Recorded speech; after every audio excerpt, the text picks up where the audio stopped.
Hello? Yeah, look at that. It's all working. Good evening, everyone. Thank you, Mark. That was beautiful. How are we doing? Good. You know, it's a little troubling that we keep getting together over difficult topics. It'd be nice if we had a simcha, a joyous topic to celebrate. Hopefully, and God willing, we will soon, to celebrate together. But right now, we are tasked with considering heavier ideas. And book banning, the idea that there are ideas that are so dangerous that we must make them inaccessible, is anathema to Judaism. It really is. That's one of the reasons why our tradition is so confusing, because it contains so many different competing and often challenging ideas. It's important because it teaches us that God created the entirety of the world and that we are to appreciate it as we also try to figure out what is good, what is not, what is holy, what is not. Not to destroy it, but just to understand it and to know which way to go in our own lives. So, as Jews, we've often faced or been the victims of having our books banned or even destroyed. It's even impacted our history and the literature that we have. So I don't know what Rabbi Dr. Head Librarian David Kramer spoke about, because I was not able to be here. So he might have mentioned this, but it is in fact the banning of, and at times the burning of the Talmud, which led to a vacuum, to some degree, in Jewish life, that was filled by the creation of and the publication of the Zohar, which is the central book of Jewish mysticism. I think that element of our history says a lot about us.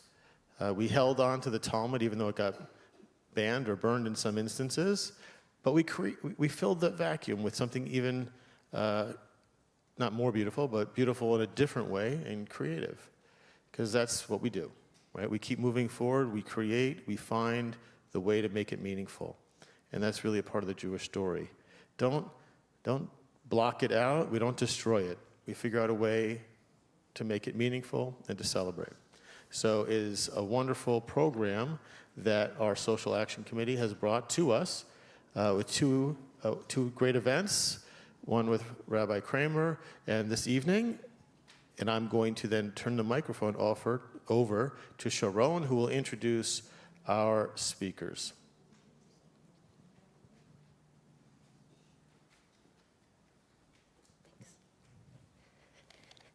Okay, so tonight we're honored to have two distinguished individuals joining us for an ever important conversation about the current trend of the country of censorship and book banning.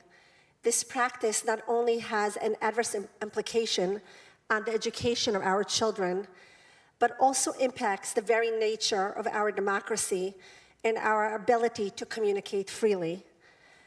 Our first speaker, Steve Israel, is an American political commentator, lobbyist, author, bookseller, and a former politician who served as the U.S. representative for New York from 2001 to 2017. At the time of his retirement and the departure from Congress, his district included portions of northern Nassau County and Suffolk County of Long Island, as well as portions of Queens and New York City. On November 2021, Mr. Israel fulfilled his lifelong dream of becoming an author, and he opened a bookstore in Oyster Bay, New York, called Theaters Books.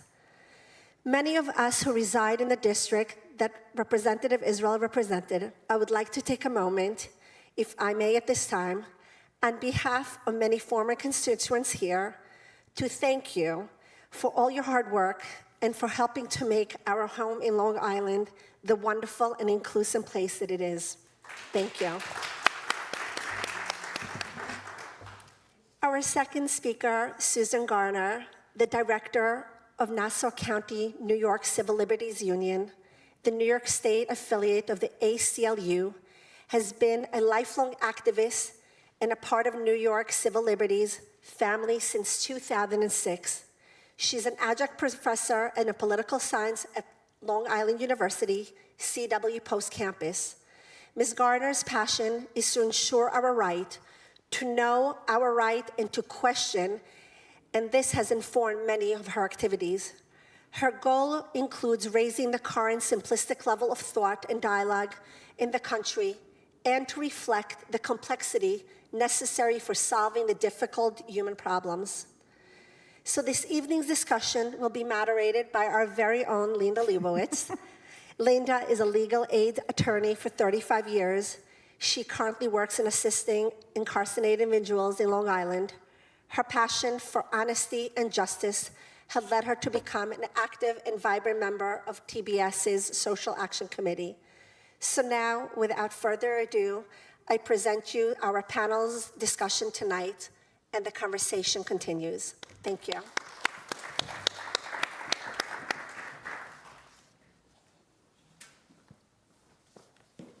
I added a little question that I don't think will be a problem, but okay. You guys heard that? You will never be able to work for the CIA. That's for sure. Okay. So between January 1st and August 31st, there were 695 attempts to censor library materials and services and documented challenges to 1,915 unique titles, a 20% increase from the same reporting period from 2022, which saw the highest number of book challenges since the American Library Association began compiling data more than 20 years ago.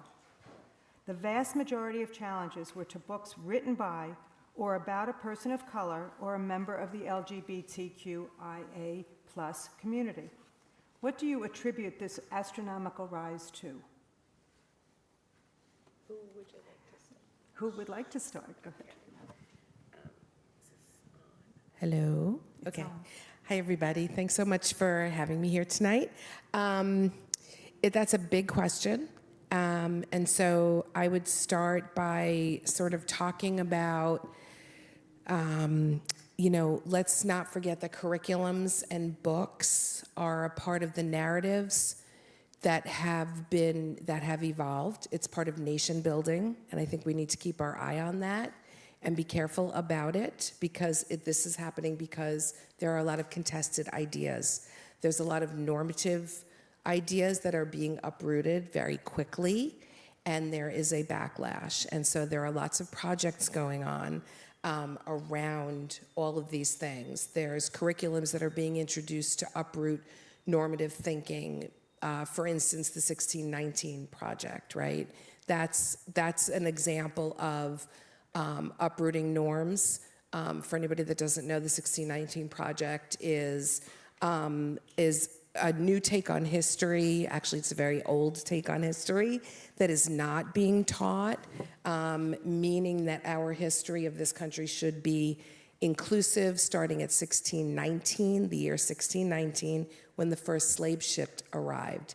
And so this curriculum is really contesting the Western civilization narrative that we have all grown up with, and is saying we want to teach this differently now from the perspective of slavery and who built this country.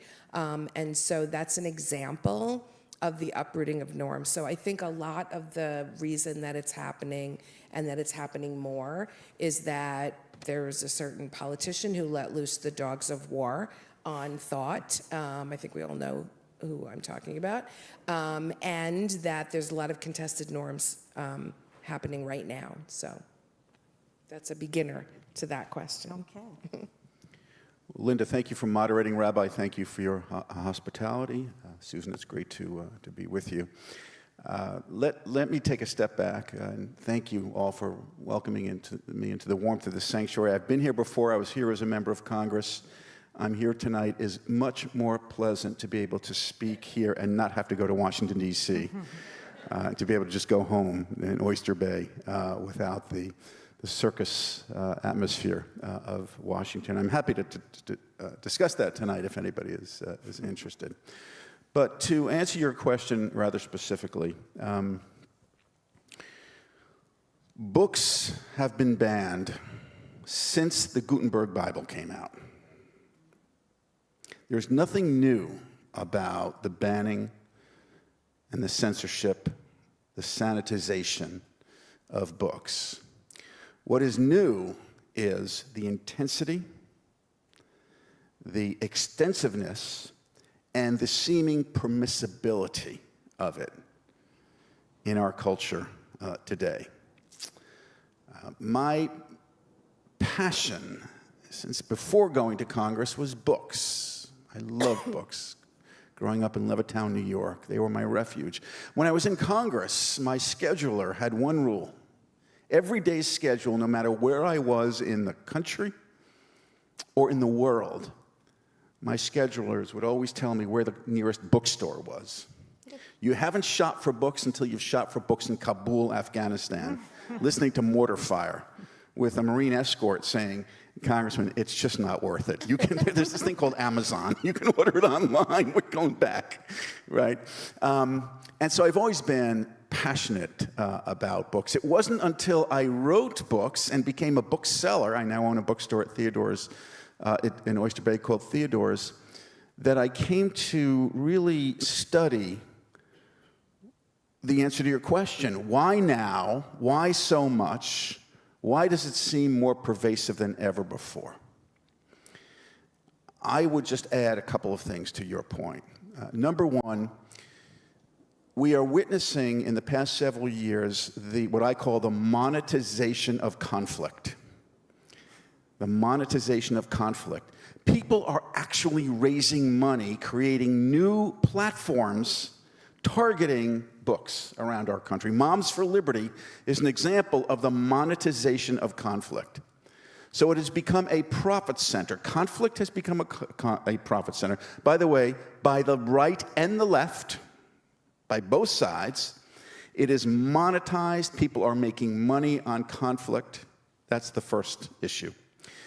The second issue is that, to your point, in 2016, with all respect to whatever political views you have, something did happen in 2016 that we hadn't seen before, and that was the license to be intolerant.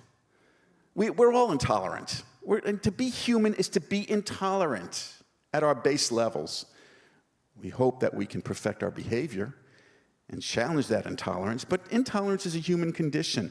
Intolerance was always frowned upon in our culture, but in 2016, it was almost liberated.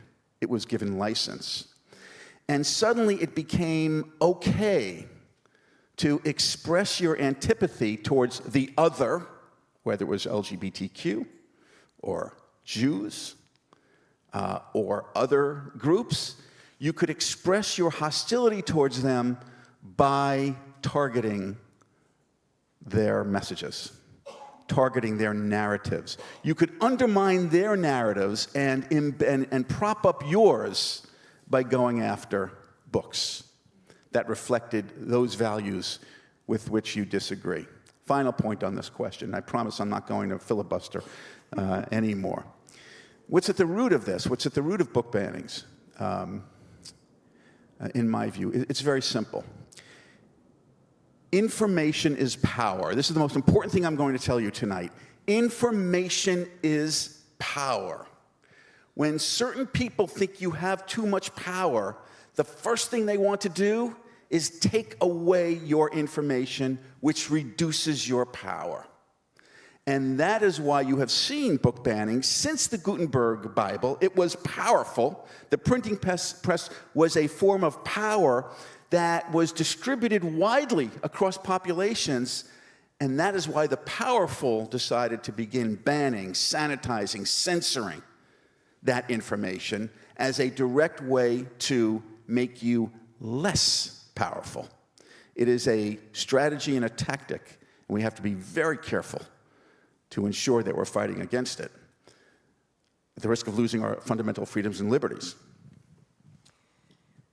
I think it flows naturally to ask, what do you see as the danger when an elected official or groups of private individuals begin to try to undermine what the public or students can read? In other words, their efforts to try to shape the lessons of history. Yeah, like I said, this is the books and the curriculums are about the stories we tell ourselves. Every nation does it. We have overriding narratives in this country that we have raised everybody on, right? There's a book called Lies My Teacher Told Me. It's by James Llewellyn. I really recommend it. And so it takes a look at some of these things because new knowledge does a couple of things. Books familiarize people with others. Now, the congressman used that word other, right? Well, this is an active use of it, othering. Some people are very busy othering certain groups. And if you become too familiar with a group of people that is trying to gain their rights, then that's not okay for people that don't want them to gain their rights. And so we all have a task here to try to get into proximity with people who are not like ourselves, especially people who are being demonized.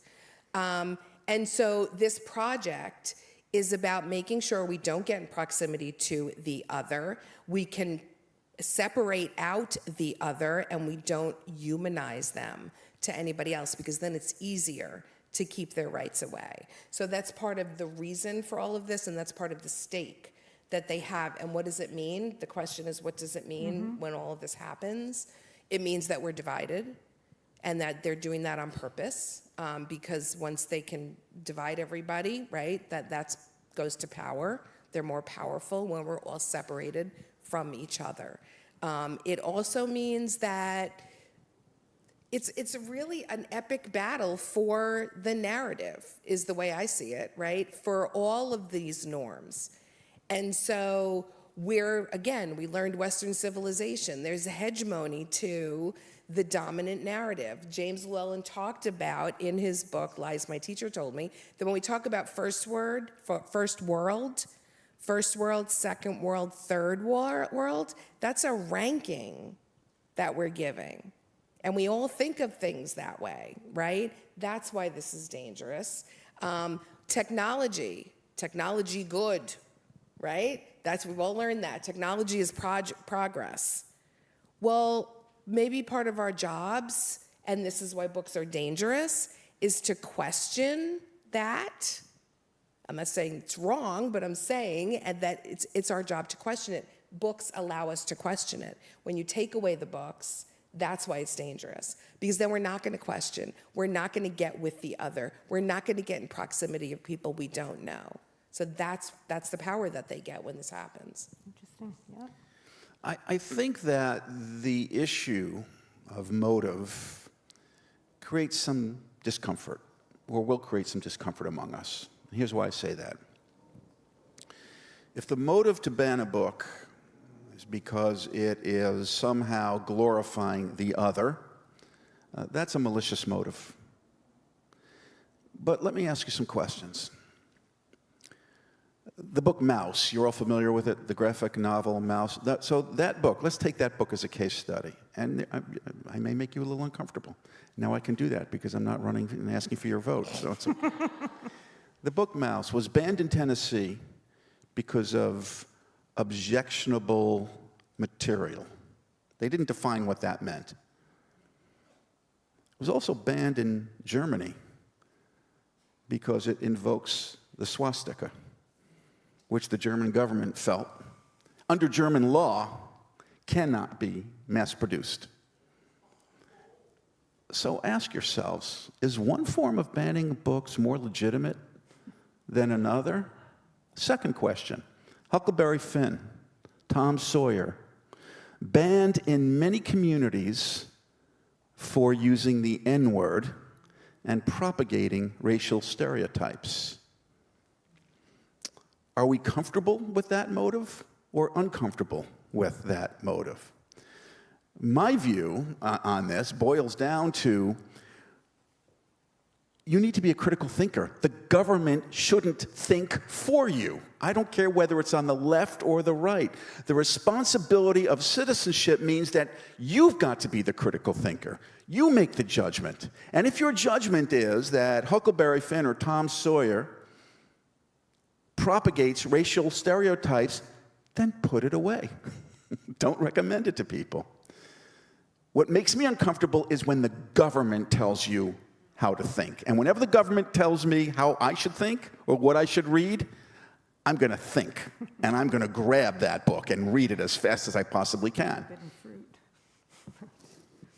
We have also seen books relating to Jews appear on the banned list more frequently, beginning with the graphic historic novel Mouse, to the Diary of Anne Frank, Sophie's Choice, and children's books such as The Purim Superhero and Family Fletcher. All do not mention the Holocaust, feature LGBTQ characters, or contain any imagery that could be construed as sexual. The book's most defining characteristic is that it's about Jews. How did these books wind up being censored, pulled for evaluation, or banned? I could switch to him first if you want. Yes, that would be fine, because I'm a little, what I was going to say is I don't know how comfortable I am answering this question, because I'm not sure. I mean, I know what my opinion is. I can give that to everybody at some point, but I will let you begin this one. Well, I think it goes back to what I was saying. You have to take each one on a case-by-case basis. Mouse, in some circumstances, an argument could be made that it shouldn't be available, widely available, in Germany, where the swastika is now banned under German law. You have to take it on a case-by-case basis. Shameless plug, if you come to my bookstore, Theodore's Books in Oyster Bay, you can get one of these brochures that lists prominently banned books and tells you why they were banned. And you can get a better understanding. Or you can go to the American Library Association website. They have a list of every single book that has been banned and an explanation as to why it was banned. It's clear that in certain communities, books dealing with Jewish themes, Jewish topics, my view is that the opposition to those books goes back to what we talked about before. They are the others. We cannot have that narrative in our place, and therefore we must sanitize that narrative. So I would, if I am not speaking as the New York Civil Liberties Union right now, my guess, personally, just as Susan, is I don't know where those books were banned, but I would be curious. I'm pretty sure there's a Christian nationalist project going on in our country that would like a theocracy based on Christianity in this country. So I think that when we humanize Muslims, Jews, other religions, when we talk about their oppressions, when we talk about their existence, all of those things, especially the Holocaust, everybody knows that's very powerful. If we can act like those things didn't happen, and we can sort of wipe it all clean and act like it didn't happen and act like, no, Jewish people don't have a problem, let's not even talk about Jewish people. I think in order for this project, for the Christian nationalist project, could be a part of that, depending on where those books were banned. So I'm going to talk about something, or ask a question about something that Susan knows a lot about. I didn't know much about it before looking into this particular issue, but in 1982, the U.S. Supreme Court addressed the removal of books from libraries and public schools for the first time right here on Long Island. The case of the Board of Education Island Trees Union Free School District versus PICO. What's that? It's a civil liberties case. Yeah, it was a great case, and in fact, I actually tried to reach Stephen Pico to see if he would join us this evening, but for whatever reason, he's not here. The court held that the motivation for the book's removal must be the central issue, and that school officials cannot remove books from school libraries simply because they dislike the ideas contained in those titles. After the school board removed several books from the school library, including works by Kurt Vonnegut, Langston Hughes, and Richard Wright, the court's decision recognized the First Amendment rights of the students and established that school boards may not remove books merely because they dislike the ideas contained in the titles. Kurt Vonnegut's books seemed to keep appearing on banned book lists. After this decision, how is that possible? So I'm not going to go into the first of all, let me back up 1 second. We get phone calls into the New York Civil Liberties Union. Books are being banned. It's unconstitutional, right? Right? It's got to be. No, it's not that easy. So this is, if I were to, I can do this another time, go into the particularities of the Island Trees book case. It was really complicated. The attorneys at the New York Civil Liberties Union had to really find legal, it's late. Books? Legal hooks, I was going to say hooks, but they really had to find legal arguments on which they were going to hang this case because picking, if there are attorneys here, picking what are the legal precepts that you're going to use in a case determine how successful the case is going to be, right? So the attorneys at NYCLU honed in on two things. One they called the pall of orthodoxy, which means, is this being, P-A-L-L, is this being evaluated based on what the book is about? And so we're going to use that legal concept. And the second was procedural regularity. Was there a process in place? Is there a process in place moving forward to evaluate books? And then some of the other issues that come up in book banning cases is who is evaluating a book. And so a lot of the cases have also really shown that it's important to, and the decisions have been made, that librarians, you have to defer to the expertise of librarians, right? So that has also come out in other cases. So the idea behind Island Trees was that it went through a bunch of layers of the courts, and it came out that the court finally said you can't do this based on what the idea is in the book. And the Island Trees School District, and it actually went back to Island Trees, and Island Trees could have pursued it further, but they didn't. They said, we're not going to spend money on this. We're going to put the books back on the shelf. So now talking about the question, right? Can you repeat the question? Sure. The question was that how is it that Kurt Vonnegut's books, right? How do Kurt Vonnegut's books always end up on these banned lists? Right. So there's regular law. I don't know how regular lawyers refer to regular law, but then there's also judicial law. Judicial law is harder because it's set forth by a court decision. You mean the difference between statutory law? Thank you. And judicial law. I don't know why I'm losing all my words tonight. Statutory law and judicial law. Judicial law is set in judicial decisions, which is precedent. But here's the problem. First of all, courts don't have a lot of teeth. There's not enforcement mechanisms, right? So when somebody goes against a decision that's already been established, somebody has to bring another lawsuit and challenge it and say, you can't do that based on this precedent. Well, that costs money. So that's one of the simple answers about how people keep getting away with things. I mean, it took, I don't know how many years for Brown versus Board of Education to actually be enacted. They had to go back a second time. So I think that's part of the answer of how this happens. Because somebody's got to challenge it, right? So. Can I just add a little personal thing? Last night, I met a young man, and he's young by my standards. He's a grown-up. He's a teacher in a local school district, and he knew all about this case, and he was not a teacher or a lawyer in 1982. And I thought that was really cool. That is cool. Here I was about to talk about this case, and this young man, he's an English teacher in a local high school, and he knew all about the Island Trees case. That's good that he does. Yeah. Yeah. I'm just looking at this brochure, and I think we have a few that we brought. Evidently, I'm signing some of the books that I wrote after this, and I think we have a few more that you can pick up as part of that. But I'm just looking, Kurt Vonnegut, Slaughterhouse 5.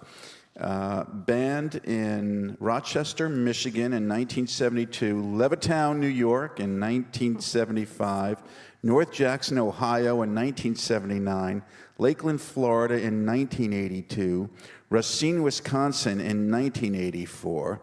Its existence in a Kentucky's high school library was also challenged in 1985, and copies of the novel were burned in Drake, North Dakota in 1973.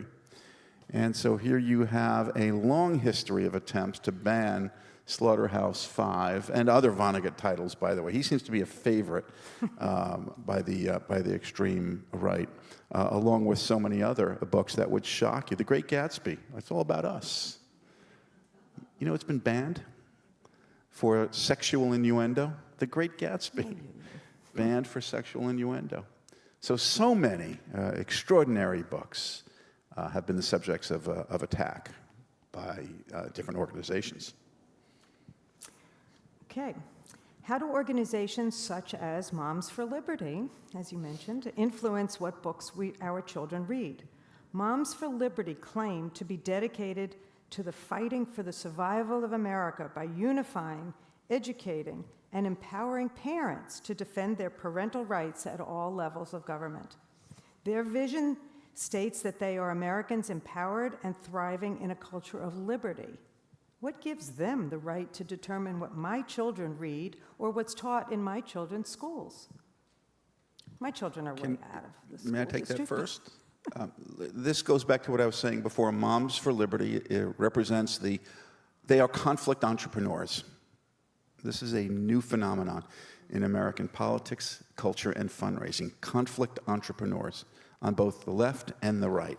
They are conflict entrepreneurs who make money and grow their power by feeding off of this issue, by creating more, by fighting the culture wars, is what it's called. Now, it's not just Moms for Liberty. It's the Smithtown Library Board in Smithtown, Long Island. I mean, I ran for Congress, but I never saw the energy that I saw over a recent election in Smithtown over the library board, and not just Grassroots. Congress is not grassroots. This is grassroots. all across the country. So the library boards and school boards have been pulled into these controversies, which is a way for people, Moms for Liberty and others, to gain a foothold in power. A foothold. If you get elected to the library board or the school board, you're recruitable to run for the state legislature. You're recruitable to run for Congress. I will tell you, I used to chair the Democratic Congressional Campaign Committee for 4 years. When we were recruiting candidates in districts, do you know where we looked first? The school boards. The first place we went to were school boards, because if you could win an election to a school board, you had some skills and you had some capacity. And so that becomes part of this structuring and this harnessing of energy to gain power, bring in some money, and accelerate in politics. Now, here's the wonderful news. Moms for Liberty lost a bunch of their races in the most recent cycles. The Smithtown Library Board, the people on the library board who were trying to remove LGBTQ symbols from the library, were defeated. So I put my faith in you. I put my faith in voters and citizens to harness their own energy and beat the conflict entrepreneurs in these various elections. That's the ultimate hope for all of us, is that democracy works fundamentally, whether it's a library board or the President of the United States. So I'm going to give the flip side of democracy works. This is also, from an advocate standpoint, Moms for Liberty, They are doing grassroots advocacy. If you think about it, right? They're doing this legally. They are using the democratic system, which is majority rules, right? We see more and more the consolidation of power and ideas legally through the institutions that exist. And it's infuriating and horrifying because there's nothing you can do when power is consolidated legally. But so you see it as entrepreneurs, which is true. And all groups can raise more money if they are more extreme in their rhetoric, if they scare you more. That goes for everybody, okay? So there's a stake in raising the stakes, right? And so Moms for Liberty have done that. But again, from an advocate standpoint, what they've done is brilliant because they're really organized. So if you look at it from a grassroots movement, they're modeling for you what you have to do if you're not for banned books, right? So they're going into the school boards, they're getting people elected, they're mobilizing parents. This is all legal, this is all our democratic process. And it's because they're really organized, right? And so that's what we have to do. That's what we have to do. So there's a part of me in response to what you just said that says, thank goodness for the courts. Because when they overstep their bounds, not so much in the lobbying or the empowerment part, but when they're stepping on other people's liberties, that's when the courts step in, right? And that the Island Trees case is still good law is really important because there are limits to, there are no limits as to your organizing abilities, but there are with respect to the substantive work Yes. that you're doing. Yes, and that's when we have to be careful about who we're electing as well because they will be appointing judges. And we also can vote for judges, so. So I feel like I should skip to the last question because it's so relevant right now. What can we do as citizens to protect our ability to choose what we read and to keep the discourse open and honest and informed, even if we have to admit that there are things in our past or even in our present that we don't admire and perhaps would rather forget? How do we do that? Should I? Okay. I have all this paper in front of me because I have things to tell you and read to you. So I'll start with one of the easy ones. The New York Civil Liberties Union put together a model policy for school boards.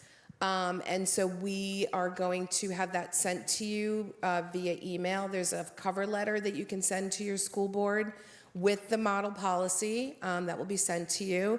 But I can give you a nutshell of what the model policy is suggesting. Let's see where that is. Yes, there it is. Okay. So the model policy offers clear guidance on selection of library materials and identifies 10 criteria to guide librarians in curating diverse and inclusive collections. It ensures no material will be removed from either the curriculum or from the library until the Board of Education makes a final decision. It provides a timeline for reviewing challenging materials to make sure that it's not, hey, we're thinking about doing this on Tuesday and it's done by Thursday.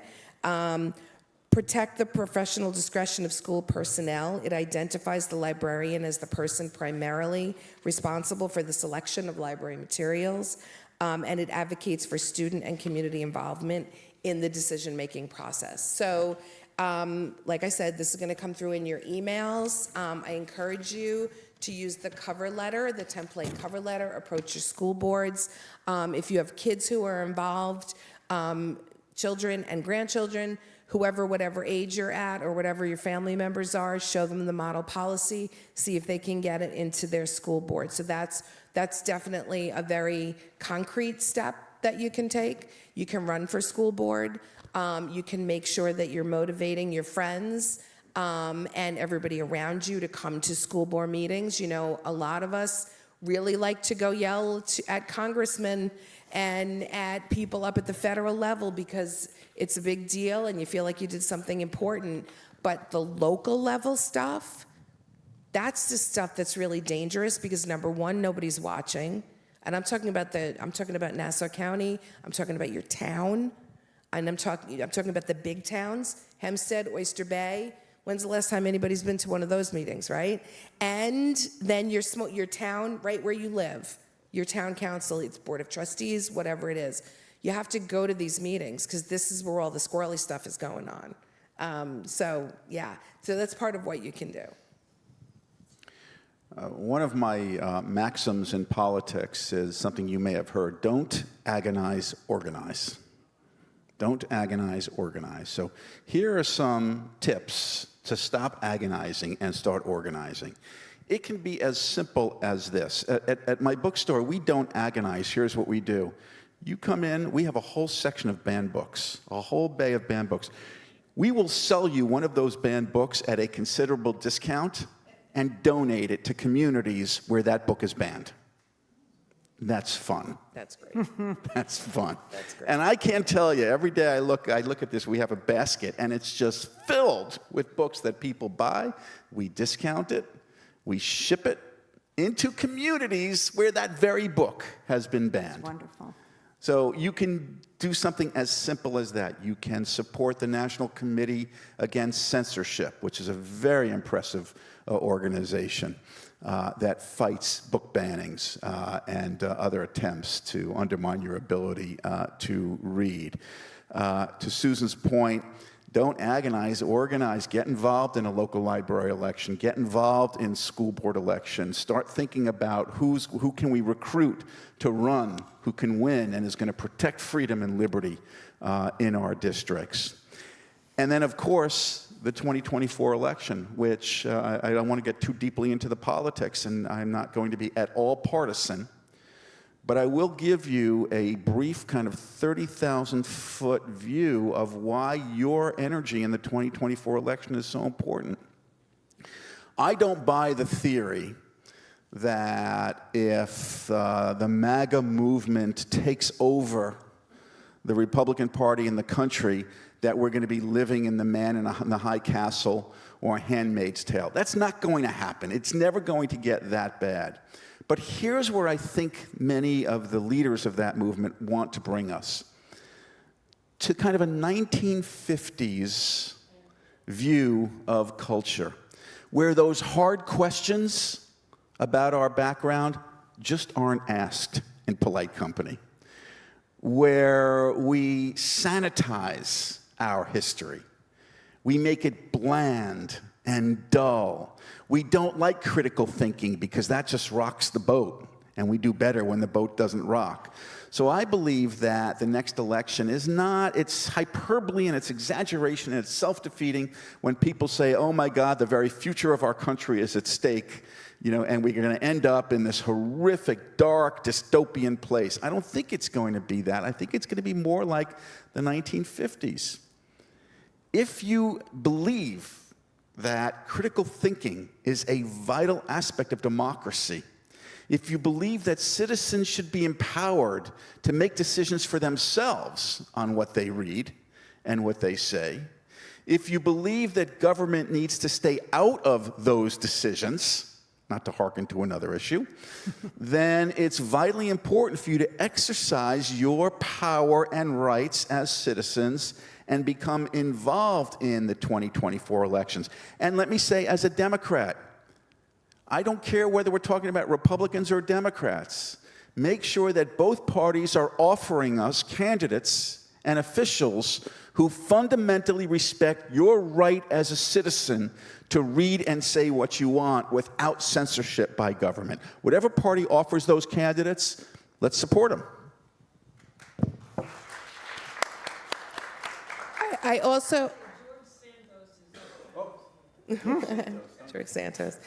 I also want to, I don't have the information with me, but we can look it up.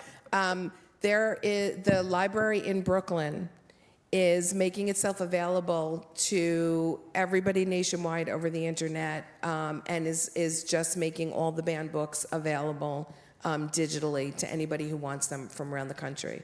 Yeah, which is amazing. I'll try to get you the information to, That would be great. Yeah. Also, if you weren't here a couple of weeks ago when the professor from JTS, the librarian, was here, he talked about a lot of Yeah. providing those books to the Yep. states Yep. where they've been banned for Yep. free.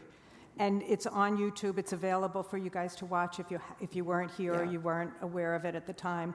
And that's part of the empowerment, I think. so powerful. And whatever you can do digitally to make books available to people, you know. So, you know, if you see Moms for Liberty in your neighborhood and you see them organizing, that means you're going to have to get organized, right? And you can, because that's what all of us can do. They're doing it, we can do it, you know, so. I did have one more question. Are we okay on time? Should I open it up for questions? Okay, how about that? How about we open it up for questions from anybody in the audience if you have a question? Yeah. We could get you a mic. Yeah.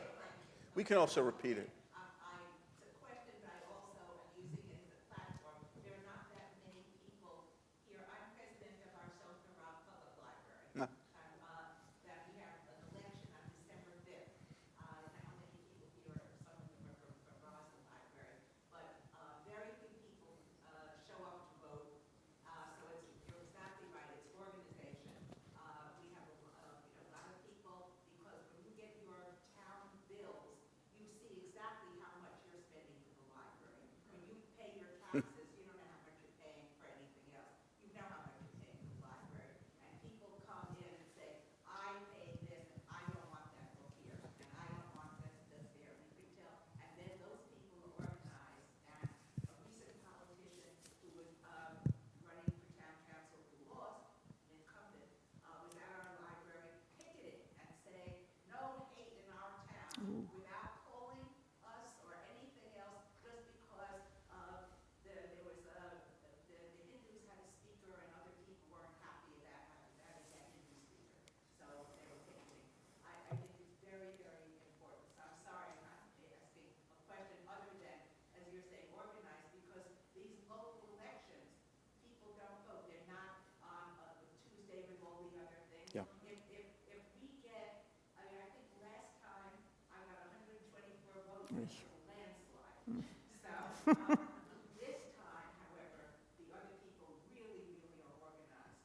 So I need all of your help to help. Yeah. Absolutely. It's really important to know who's Very running. important. Really. And unlike judges, I think they can voice their opinion about things.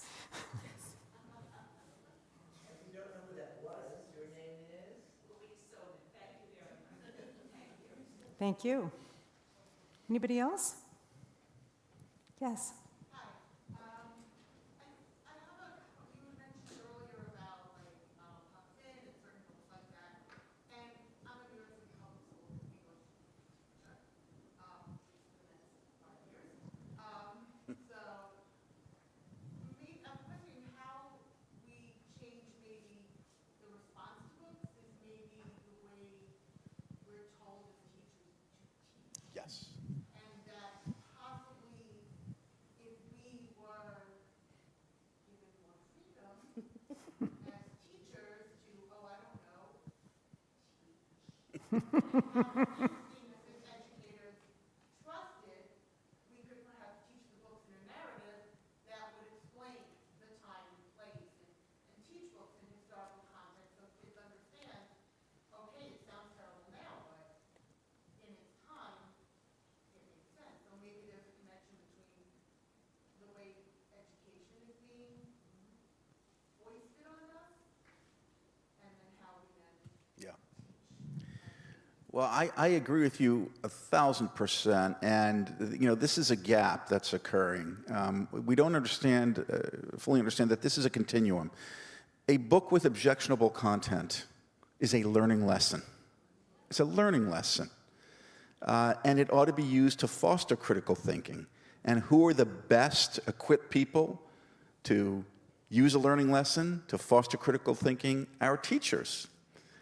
But when you ban them from the school library, you're not only disempowering the student, you're disempowering the teacher from teaching those lessons. So this is a continuum that I think is just vital. So I'm a little amused by this, and I'm going to tell you a story, and then I'm going to let you guys see how you feel about it yourselves. So you're suggesting we should trust our teachers? How incendiary. So, yes, yeah. And you're talking English, you're an English teacher? Okay. So literature is different than, and what I'm going to talk about, which is social studies, which is where the real nation building goes on. And I know that with the core curriculum, the social studies and English have been merged years ago, sort of a little bit. Okay. So when I was a student teacher, I'm a certified social studies teacher, and when I was student teaching years ago, this is 2011, I didn't trust what I was told was the truth about fill in the blank subject. So I did my own research. Now I'm a student teacher in, I think, York High School, and I'm going to teach the end of World War II and then to the Vietnam War, right? So you do the end of World War II, 1945, you do a little bit of Potsdam, and then you go into 1950s Eisenhower, all of a sudden we're in Vietnam. So I'm like, okay, I'm gonna do some research and I'm gonna find out what the hell happened here between, because I'm not doing it. And so I found out what happened. And it was nothing anybody wanted me to teach. Was I going to suggest to a bunch of 11th graders that Ho Chi Minh asked for the United States help before he went to China? That we promised him help? That he called the White House and that they didn't pick up the phone? Sent telegrams? Nothing. Why? Because our OSS, which was the CIA at the time, was helping him write a Declaration of Independence for all of unified Vietnam while we were at Potsdam giving away the store to the French and the British. Okay? I taught that. So the cooperating teacher comes at me and says, what are you doing? And he didn't even know the history. I had to research it myself. So this is the danger of when we trust teachers. I'm just saying. No, but I mean, for real, right? That is not part of the story. That's not part of our national story. That's not what we want our youngsters to know about, right? So that's what I'm talking about. This is about nation building. Teachers, they should be teaching teachers more about the sociology of teaching and the role that teachers play when teachers are getting trained. Teachers are the foot soldiers of our national narrative stories. You can Right? clap out loud, it's okay. Yeah.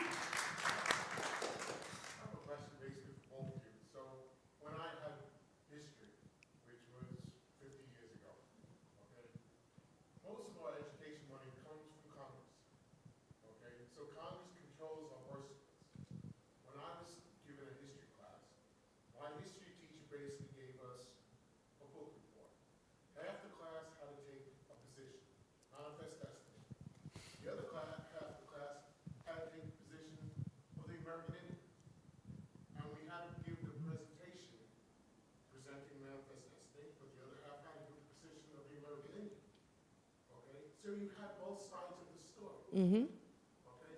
So if Congress comes to those positions, why does Congress not use their funding to give the teacher the ability, the same way my history teacher gave me the position, to always look at both sides of the argument? I understand your point. So first, Congress actually does not fund most education. It is Congress, the Department of Education, gives some grants and some funding to the states. Most education, depending on where you live in the United States, most education is funded either through local property taxes or through state income taxes. And the curricula is supposed to be developed, to your point, those teaching methods are supposed to be developed and overseen by the state and then the local school boards. I celebrate that kind of modality in our classrooms. We should be doing that more. It helps us foster that critical thinking. But Congress is not the body that is going to become involved in that whatsoever. It stays away. Washington tends to stay away from local curricula, except when it comes to something like Common Core, where the federal government is trying to incentivize states to reach certain standards in certain subject matters. Yeah, that's what they can do, is they can do it with money and grants. And I just feel like the question that I omitted is particularly relevant right now, and that is about the Florida State Board of Education that's approved new guidelines for public schools stating that students should understand that those held in slavery developed skills that could be applied for their personal development and their personal benefit. Really? I mean, how do you argue both sides of that one? That wasn't the way this question ended, but that's the way I...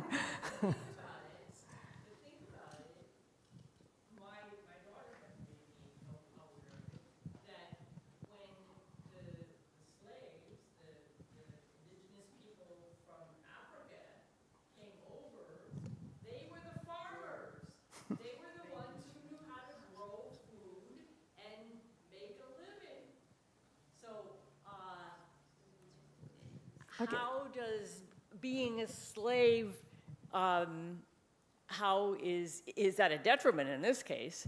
But it certainly was seen as it, because a person was brought from another country, from another culture and everything, and just thrown here with no skills, no reading, no writing, no ability, except their native ability to make a living.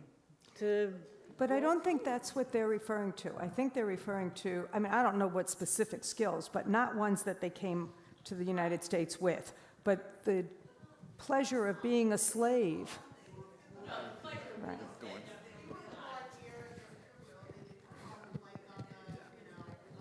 On the Mayflower. Right. Anyway, I'm just throwing that out for food for thought. Cindy? Do you have any, well, to the panelists, do you have any ideas on how young people who are in schools who see this happening can get organized and can fight back themselves to empower our youth?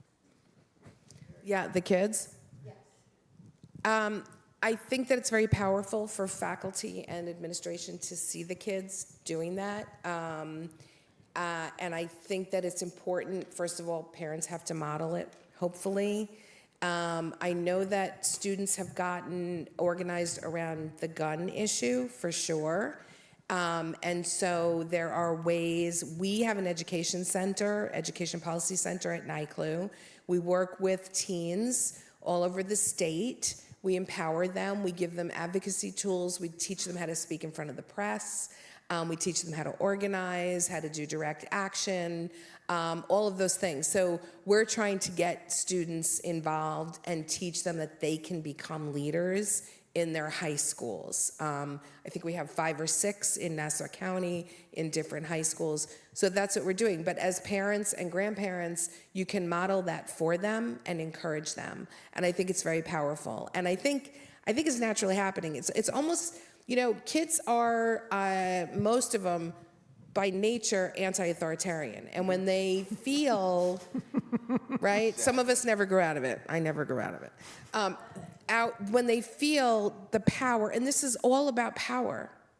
There's not a human on the planet that likes power exerted against them. It doesn't feel like justice at all.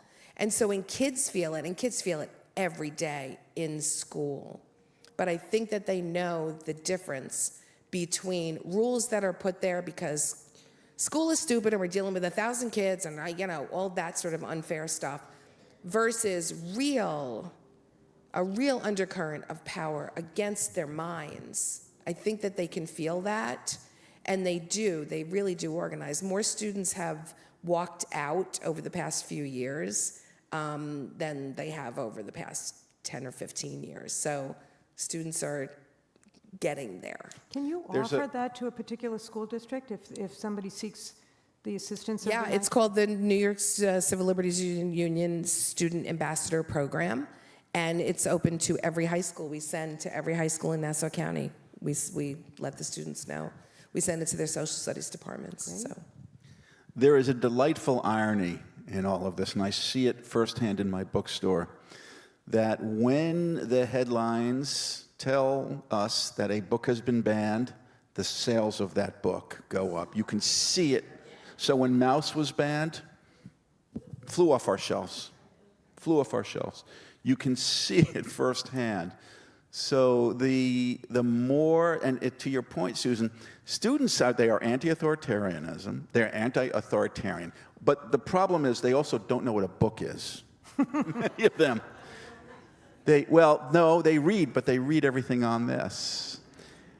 So the strategic benefit of this is to digitize as quickly as we can and make it easy and instant for students to read whatever they want on this. Now, it pains me to say this because I lose money on this. We don't sell books on this.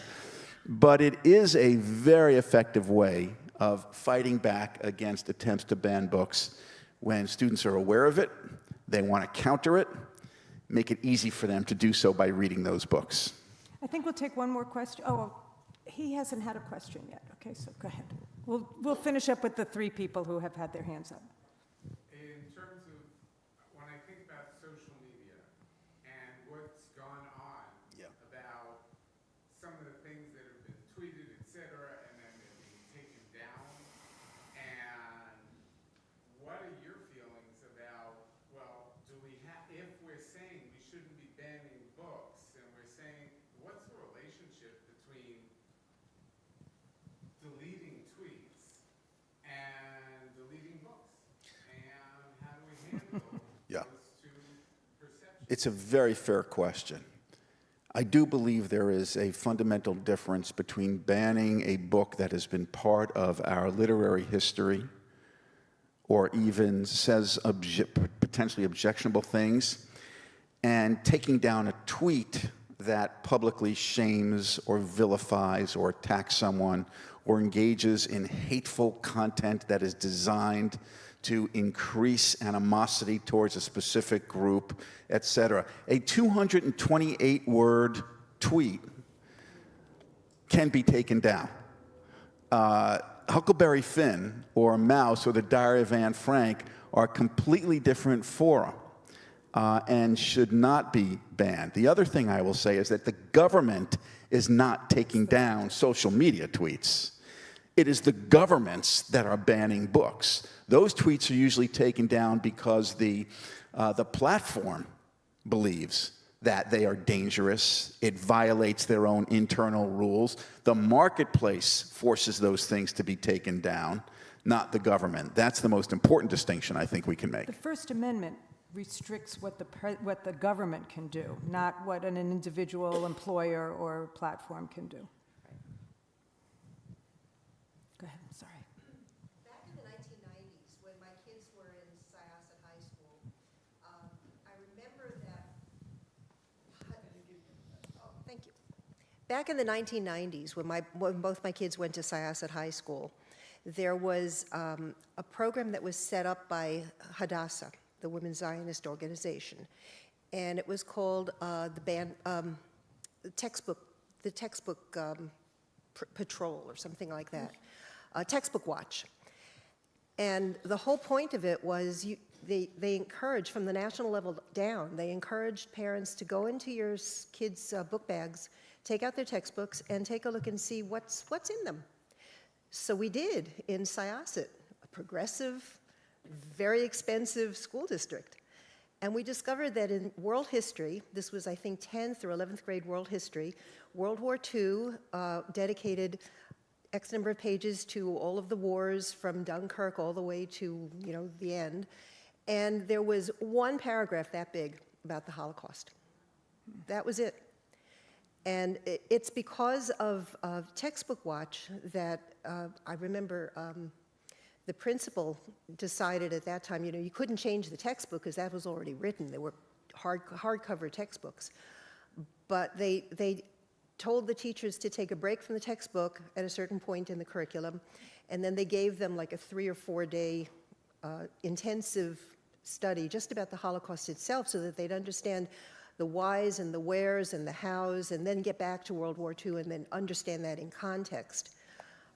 It's something that's so simple for us all to, just join Sisterhood or join Hadassah, join any of these organizations, because they all have these kinds of programs in them. They're not just, like support the Chalutzim, and build a kibbutz. It's way beyond that at this point. They're politically motivated, and they have an eye towards education and an eye towards protection of what's on the web. And another problem with what's on the web, which I'm sure that they're probably getting into now, is not the tweets that are bad that need to be taken down. It's the amount of misinformation that's put up that's allowed to stay up.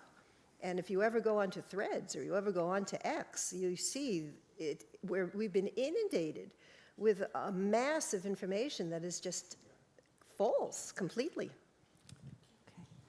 Yeah, I just want to also, that's called additive curriculum. You'll see it in the box in the social studies books, Tuskegee Airmen, things like that. So, I talked about sort of an epic battle over ideas and narratives and nation building. Now, if people who are white are feeling a certain way about curriculums, imagine, right? Everything we're like, oh no, we're now forgoing, oh no. Imagine coming up in our system as a black or brown or indigenous person, right? Oh no, now our hair's on fire.